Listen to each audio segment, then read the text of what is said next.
Bienvenue à vous, amis cinéphiles. Le cinéma existe depuis 123 ans maintenant, et le cinéma français aussi d'ailleurs, car le premier film de l'histoire fut réalisé par les Frères Lumière.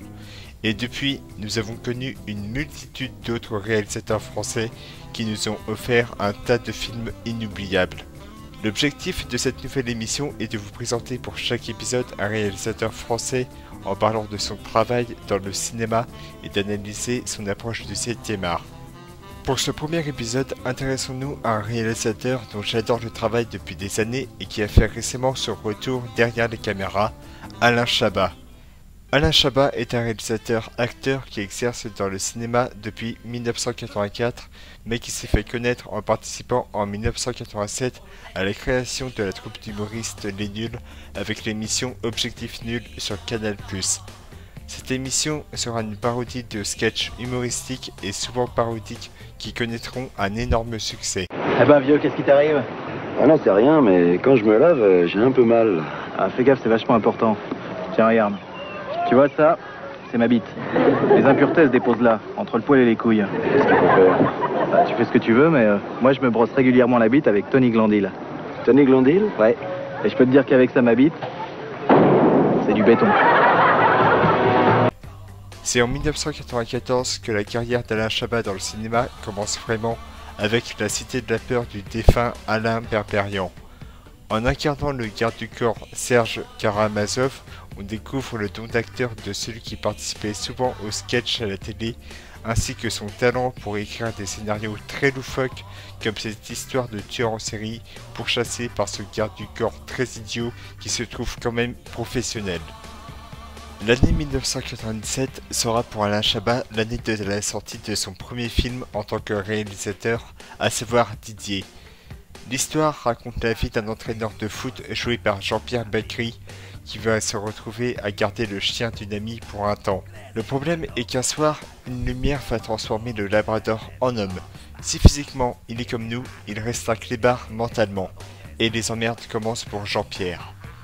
C'est clairement le film le plus drôle que j'ai eu à voir quand j'étais gamin, et aujourd'hui encore je me marre toujours autant devant. Alain Chabat a montré à l'époque sa façon de voir la comédie. Ce film a eu d'ailleurs un gros succès en 1997 pour son idée originale, et beaucoup ont salué le talent de réalisation et d'écriture de scénario de Alain Chabat. En 2002, Alain Chabat obtient la renommée qu'il souhaitait grâce à Astérix et Obélix Mission Cléopâtre, qui surpasse le précédent film de Claude Zidi, sorti en 1999 et qui était un fiasco à sa sortie. Le succès de ce film s'explique dans la passion qu'éprouve Alain Chabat pour la bande dessinée. Lui qui est fan des grands noms comme Uderzo ou Gottschib s'inspire énormément de leur travail pour élaborer ses films et l'humour qu'il y intègre. On retrouve dans plusieurs de ses films la même dose d'humour que les auteurs de BD qu'admire Alain Chabat, jouant énormément sur l'absurde mais cohérent dans les scénarios qu'il écrit. Il est souvent à l'affût des tendances de la comédie française à chaque époque afin d'éviter de se planter. Les comédies de Alain Chabat possèdent un humour volontairement tout public, mêlant l'humour pour adultes sans être vulgaire et l'humour pour les enfants pour offrir des résultats assez improbables, comme ce fut le cas pour Didier qui incluait des scènes parfois mêlant l'humour enfantin et adulte.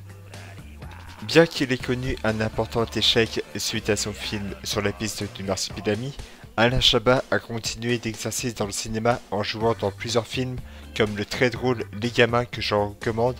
Il a préféré continuer d'être dans le domaine de l'humour plutôt que de se rabattre sur un genre qui ne lui convient pas. Son grand retour en 2017 avec Santa et compagnie prouve que le public était toujours fidèle à son humour décalé et en nous offrant cet inventif film de Noël, il a su parfaitement se mettre à la page en invitant des stars de l'humour actuel comme le Palmacho par exemple. D'ailleurs, si vous n'avez pas vu ma vidéo sur Santa et compagnie, le lien est en description. Alain Chabat restera pour toujours à nos yeux un exemple à suivre dans la comédie française. Que ce soit en tant qu'acteur ou réalisateur, il représente bien le fait que l'on peut mixer l'humour enfantin et absurde avec un univers plus mature et parvient à faire remplir des salles remplies de gens de tout âge pour nous offrir de bons moments de rigolade. Dans ce nouveau concept, il est également question de vous conseiller des films pour découvrir le réalisateur en question, ainsi que les bandes annonces pour vous faire une idée des longs métrages concernés. Voici 2 films pour voir le style d'Alain Chabat. D'abord son premier film Didier, car le concept du chien transformé en homme peut paraître d'abord ridicule, mais finalement, quand on voit que le chien garde ses réflexes canins en tant qu'homme et qu'il met Jean-Pierre Bacri en bourrique, croyez-moi, c'est à chialer de rire sur plusieurs scènes. Ensuite, Astérix et Obélix, Mission Cléopâtre, car même si j'ai pas beaucoup grandi avec les BD Astérix, j'ai complètement accroché à cette avalanche de scènes, toutes plus drôles les unes que les autres, tout en montrant une véritable preuve d'amour qu'éprouve ce réalisateur envers le travail d'Albert Uderzo et René Goscinny, les papas du célèbre Gaulois. Ainsi se termine le premier épisode de nos chers cinéastes. J'espère vraiment que ce nouveau concept vous aura plu. N'hésitez pas à donner votre avis dans les commentaires à la fois sur le concept et le réalisateur concerné. Je vous dis à très bientôt et que le cinéma français vous transporte. Il est con ce chien là. Miam miam, Didier. Bon, il est où ce con de chien là maintenant? Il peut pas rester là, votre ami, sur le palier. Oui, non, mais c'est pas mon ami.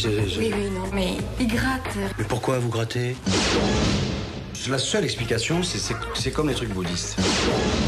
C'est une réincarnation, mais en super accéléré.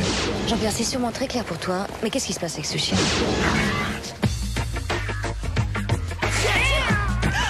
Appeler un chien Didier, c'est spécial. Oui, Didier. D-I-D-I-E-R, mon chien. C'est quoi comme origine, ça? C'est un labrador. Je vois pas pourquoi Didier serait plus spécial que Médor. Ta blondasse, ça va? Où est mon chien? Qu'est-ce qu'elle fait dans la vie, à part nichon? Là, c'est donc aujourd'hui que tout le monde a décidé de me faire chier. Oh! Mais enfin, un peu de calme, que ça va pas? Voilà, il est joueur. Il est surtout con. Qui est ce dingue? C'est ma tante. Ça doit pas faire du bien, hein? Car ça me fait des bonnes journées avec toi. Mon chien, ça. Les PD, on s'éclate. Mon chien. On ne sent pas le cul. On ne sent pas le cul des filles. Voilà. Sauf si c'est elle qui demande. Si c'est elle qui demande, tu vois avec elle.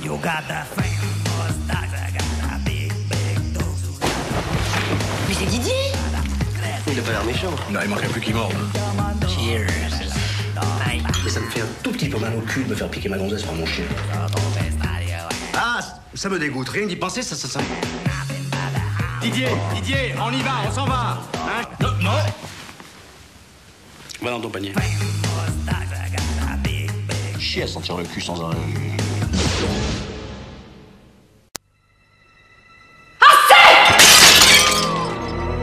Jusqu'à nouvel ordre. Ô César, ce ne sont pas les Romains qui ont construit les pyramides. Des trucs pointus, là. Je vais lui construire les plus magnifiques des palais. Et c'est toi, numéro bis, qui en sera l'architecte. C'est moi qui en serai l'architecte, c'est-à-dire? Tu as 3 mois, jour pour jour, top chronos. 3 mois, mais 3 mois avec combien de temps de retard? On a 3 mois, pas un jour de plus. C'est impossible à tenir. Ça, c'est clair. Il nous faut des pouvoirs magiques. C'est ça. Je vois pas en quoi c'est une bonne nouvelle, mais c'est ça. Papa me racontait souvent l'histoire de ce droïde. Pas mon Panobemex. Panacénexme. Un truc en X. Rix, Astérix. Et lui, c'est Obélix. Et le petit chien, là, c'est Idéfix. Regarde, Gaulois, défends chèrement ta vie. Vous êtes nouveau ici.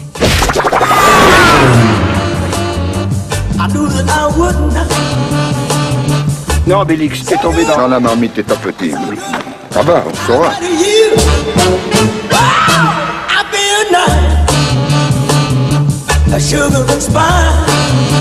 On a vraiment l'impression d'avoir affaire à un gros lourdeau. Qui est gros lourdeau, là?